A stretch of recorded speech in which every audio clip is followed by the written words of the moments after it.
नमस्कार दोस्तों, स्वागत है एक बार फिर से आपका न्यू टाइप वर्क में। देखिए, बहुत सारे समस्याओं का समाधान इस वीडियो में हम लेकर आए हैं। बहुत ही महत्वपूर्ण वीडियो होने वाला है, ध्यान से देखिएगा। उन सभी बिहार के किसानों के लिए जिनके यहाँ सर्वे शुरू हो रहा है और जिनके यहाँ सर्वे का काम चल रहा है, वो लोग ध्यान से देखिएगा। जिनके पास जमीन का कोई कागजात नहीं है, ना उनके पास खतियान है, ना उनके पास केवाला है, कुछ भी नहीं है, सिर्फ जमीन है, जोत रहे हैं और वो जान रहे हैं कि वो जमीन मेरा है, लेकिन उनके पास जमीन का कोई कागजात ही नहीं है। उनके लिए क्या कुछ होने वाला है, ये भी इस वीडियो में बताया जाएगा। रसीद जिनके पास अपडेट नहीं है, रसीद तो है, बहुत वर्ष पहले कटा हुआ है, मतलब नया रसीद नहीं है, उनके लिए भी क्या कुछ होने वाला है, ये भी हम इस वीडियो में बताने वाले हैं। वीडियो को ध्यान से देखिएगा। रिविजनल सर्वे में जिनका नाम चढ़ गया था, रिविजनल सर्वे में जिनका नाम चढ़ गया था, या रिविजनल सर्वे के दौरान जो है जिनका नाम उलट पुलट हो गया था, उनके लिए क्या कुछ होने वाला है।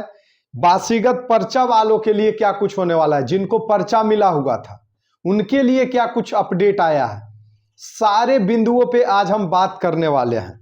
जमाबंदी रसीदें नहीं है, किन्हीं के पास रसीदें नहीं है, ना नया ना पुराना, उनके लिए क्या अपडेट है उसके बारे में भी हम बताएंगे। तो इसीलिए हम आपको कह रहे हैं कि ये वीडियो बहुत ही महत्वपूर्ण होने वाला है। एक और महत्वपूर्ण बात कि जो लोग वंशावली में पुत्री का नाम नहीं देना चाहते हैं, उनके लिए क्या अपडेट है, किस कंडीशन में आप पुत्री का नाम हटा सकते हैं, इसके बारे में भी हम इस वीडियो में बताने वाले हैं। तो वीडियो थोड़ा सा लंबा होगा, ध्यान से देखिएगा। और चलिए अब हम वीडियो शुरू करते हैं। तो इसके लिए आपको क्या करना है, चैनल पे नए हैं तो सब्सक्राइब कर लीजिए और एक प्यारा सा लाइक कर दीजिएगा और दोस्तों के साथ शेयर कर दीजिए, क्योंकि भाई ये बहुत ही महत्वपूर्ण वीडियो होने वाला है, अब तक का बहुत महत्वपूर्ण वीडियो जिसको आपको ध्यान से देखना है। तो चलिए अब हम शुरू करते हैं। सबसे पहले, दखल कब्जा जमीन पर है लेकिन जमाबंदी और रसीद नहीं है और बिना साक्ष्य कोई भी किसी जमीन पर रह रहा है। मतलब कहा जा रहा है कि कब्जा तो उस जमीन पे आपका है, लेकिन ना जमाबंदी कायम है और ना ही रसीद कट रहा है। बिना साक्ष्य के, बिना कोई प्रमाण के आप जो है उस जमीन पे पिछले कई वर्षों से रह रहे हैं। गैर मजरूआ मालिक जमीन पर अगर कोई मकान बना के रखा है तो उसके लिए भी ये अहम फैसला लिया गया है राजस्व विभाग के द्वारा। क्या वो अहम फैसला है उसके बारे में भी हम आपको बताएंगे। तो वीडियो को पूरा देखिएगा और लाइक जरूर कीजिएगा। लाइक आप लोग करते हैं और चैनल को सब्सक्राइब करते हैं तो हमें मोटिवेशन मिलता है और हम आप लोगों के लिए और बेहतर वीडियो लाने का प्रयास करते रहते हैं। तो चलिए सबसे पहले हम बात करते हैं रिविजनल सर्वे वासीगत पर्चा वालों के लिए क्या खबर है, ये हम आपको बताते हैं। इसके लिए सरकार का क्या कहना है, राजस्व विभाग का क्या कहना है, ये आप ध्यान से सुनिएगा और समझिएगा। अंचल का कार्य आरएस रिविजनल सर्वे के आधार पर हो रहा है। मतलब जो बिहार में जमीन सर्वे चल रहा है और अंचल का जो कार्य हो रहा है, अंचल बोले तो ब्लॉक में सीओ ऑफिस में जो काम हो रहा है वो रिविजनल सर्वे के अनुसार हो रहा है। रैयत चाहते हैं कि सर्वे सीएस कैडेस्ट्रल सर्वे के आधार पर हो। मतलब सरकार का यह कहना है कि रैयत जो है वो चाह रहे हैं कि कैडेस्ट्रल सर्वे के आधार पर सर्वे किया जाए। तो अंचल में जिसके आधार पे काम हो रहा है वही मान्य होगा। मतलब सरकार का यह कहना है कि रिविजनल सर्वे ही मान्य होगा, कैडेस्ट्रल सर्वे मान्य नहीं होगा। रिविजनल सर्वे का अहमियत दिया गया, अंचल में जो काम होगा वो रिविजनल सर्वे के ही अनुसार से होगा। सर्वे का जो काम है वो रिविजनल सर्वे के ही आधार पे किया जा रहा है, ये भी सरकार बता रही है। बहुत बड़ी खबर हम आपको बता रहे हैं कि ये जो सर्वे चल रहा है वो रिविजनल सर्वे के ही आधार पे किया जाएगा। रिविजनल सर्वे जैसे किया गया था पिछले कई वर्ष पहले, उसी तरह से उसी पैटर्न पे ये सर्वे भी चल रहा है और ये सर्वे का भी काम हो रहा है। तो पूरा ध्यान से देखिएगा और लाइक जरूर ठोकिएगा। अगर सरकारी भूमि पर कोई व्यक्ति जो है वो बसे हुए हैं किसी तरह से जोत रहे हैं, मकान बना कर रह रहे हैं, उसमें सरकार का क्या कहना है। ये बहुत बड़ी खबर है कि जो गैर मजरूआ जमीन पे रह रहे थे और जिनको सरकार के द्वारा बहुत वर्ष पहले किसी तरह से पर्चा बंदोबस्ती कागज मिला था, उनको जो है सरकार ये कह रही है कि अगर उनके पास अभी कागज नहीं मिलता है, किन्हीं कारण से उनका कागज नष्ट हो गया, जल गया, खत्म हो गया, अब उनके पास नहीं है, तो आंचल कार्यालय में जो खतियान में एंट्री होगा, आंचल कार्यालय के खतियान से डेटा निकाला जाएगा कि वास्तविकता में जो आप बता रहे हैं सरकार अगर आपको बंदोबस्ती की थी या पर्चा मिला था तो वो डेटा मैच कर रहा है या नहीं कर रहा है। अगर मैच कर जाएगा तो वो जमीन आप ही के नाम पे कर दिया जाएगा। और ये कंडीशन सिर्फ उन्हीं लोगों के लिए है जिन लोगों को सरकारी जमीन का जो है पर्चा मिला था, बंदोबस्ती का कागज मिला हुआ था, उन लोगों के लिए है। जमाबंदी रसीद ही नहीं है जिनके पास, उनके लिए क्या खबर है ये भी आप ध्यान से समझिएगा। बहुत ही इंफॉर्मेशन मिलने वाला है इस वीडियो में और बहुत ही महत्वपूर्ण वीडियो होने वाला है। सरकार का ये कहना है कि अगर आपके जमीन पे दखल कब्जा है और उसका आपके पास रसीद ही नहीं है या कोई साक्ष्य नहीं है, ये आप समझिएगा ध्यान से, साक्ष्य नहीं है, बिना कोई साक्ष्य के उस जमीन को आप कब्जा किए हुए हैं, आपका दखल कब्जा है, तो उसका जो सर्वे किया जाएगा, पुराने सर्वे में जो एंट्री किया हुआ रहेगा उसी के आधार पे वैसे जमीन का सर्वे किया जाएगा। बहुत बड़ी खबर हम आपको बता रहे हैं। देखिए, गैर मजरूआ जमीन पर मालिक गैर मजरूआ जमीन के बारे में जिक्र किया जा रहा है। आम गैर मजरूआ नहीं, खास गैर मजरूआ, ध्यान दीजिएगा। गैर मजरूआ दो तरह का होता है, एक आम गैर मजरूआ और एक खास गैर मजरूआ। खास गैर मजरूआ को ही मालिक गैर मजरूआ से के भी नाम से जानते हैं। तो यहाँ पे ध्यान दीजिएगा और यहाँ पे समझिएगा कि सरकार का क्या कहना है। अगर गैर मजरूआ मालिक जमीन पर किसी ने मकान बना कर रह रहा हो, मालिक गैर मजरूआ जमीन पे, पिछले खतियान के हिसाब से जिनका डिटेल दिखेगा उन्हीं को इसका रैयत माना जाएगा वैसे जमीन का। मतलब पिछला खतियान देखा जाएगा, पिछला बार जो सर्वे हुआ था उसमें जो खतियान जारी किया गया था उस खतियान के ही हिसाब से जो है उसका मालिक तय किया जाएगा, ये सरकार का कहना है। ऐसे जो मामले हैं उसको निपटाने के लिए विभाग के द्वारा ये दिशा निर्देश दिया जा रहा है, जिसको हम आपको बता रहे हैं। आपको ध्यान से सुनना है और समझना है और वीडियो को लाइक भी करते जाना है और चैनल को सब्सक्राइब भी करते जाना है, ध्यान दीजिएगा। अब आगे हम बढ़ते हैं।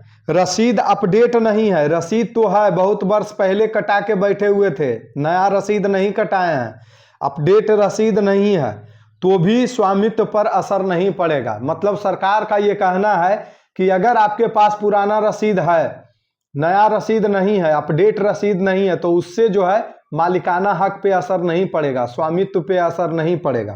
कि अगर आप 4 भाई हैं और चारों भाई सहमति से जो है आपसी बंटवारा कर लिए हैं, तब तो आपके नाम से अलग अलग खाता खोल दिया जाएगा आपके जमीन का। लेकिन उसमें से अगर कोई एक भाई भी अड़ंगा लगा देते हैं, ऑब्जेक्शन लगा देते हैं, तो फिर उस जमीन का संयुक्त खाता ही खोल दिया जाएगा, मतलब सभी भाई के नाम पे।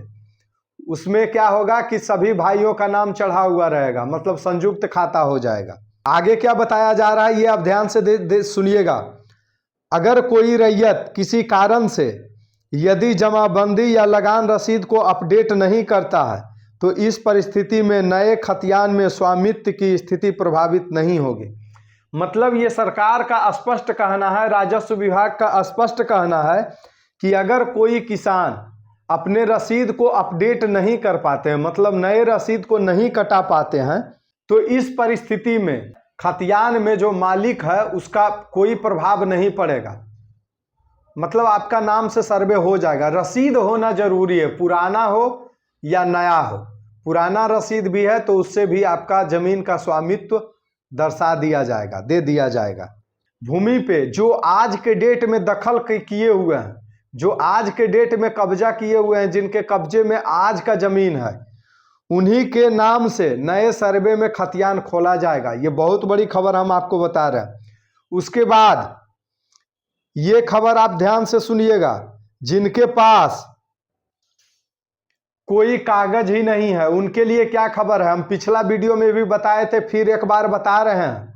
जिनके पास कोई कागजे नहीं है, ना रसीद है, ना कुछ भी नहीं है, उनके लिए भी ये खबर है। उनके लिए कहा जा रहा है कि चौहद्दीदारों का बयान मान्य होगा। अगर आपके जमीन के चौहद्दीदार मतलब बगल के जो किसान हैं उनका बयान भी मान्य होगा, अगर वो बोल देते हैं कि हाँ इन्हीं का जमीन है, पिछले वर्षों से इन्हीं का कब्जा है, तो उसको भी मान्य माना जाएगा। क्या कहना है इस पे सरकार का, ये आप सुनिए। अगर रैयत का किसी भूखंड पर शांतिपूर्ण दखल कब्जा है और उसके पास कोई कागजात नहीं है तो खेसरा के चौहद्दीदारों का बयान भी महत्वपूर्ण साक्ष्य होगा। मतलब आपका दखल कब्जा है लेकिन आपके पास कोई स्वामित्व है ही नहीं, कोई कागजात है ही नहीं, आपके पास कोई कागजात है ही नहीं, तो उस स्थिति में खेसरा का जो है प्लॉट के चौहद्दीदारों का बयान को जो है वो मान्य माना जाएगा।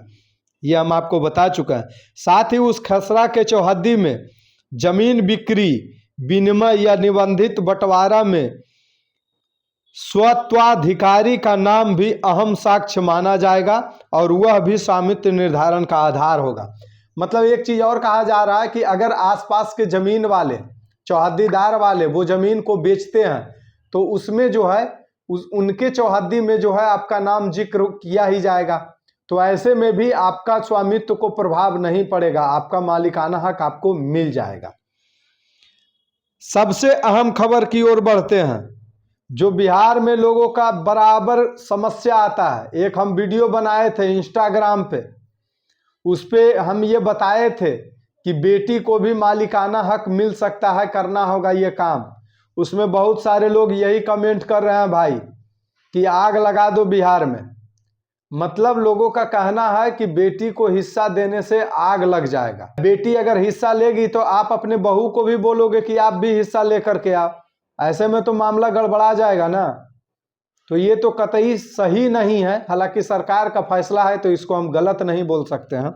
वंशावली में पुत्री का नाम कब जरूरी नहीं है, इसको आपको ध्यान से सुनना है। जो लोग पुत्री का नाम नहीं देना चाहते हैं उनके लिए ये वीडियो ध्यान से देखिएगा और ये ध्यान से समझिएगा।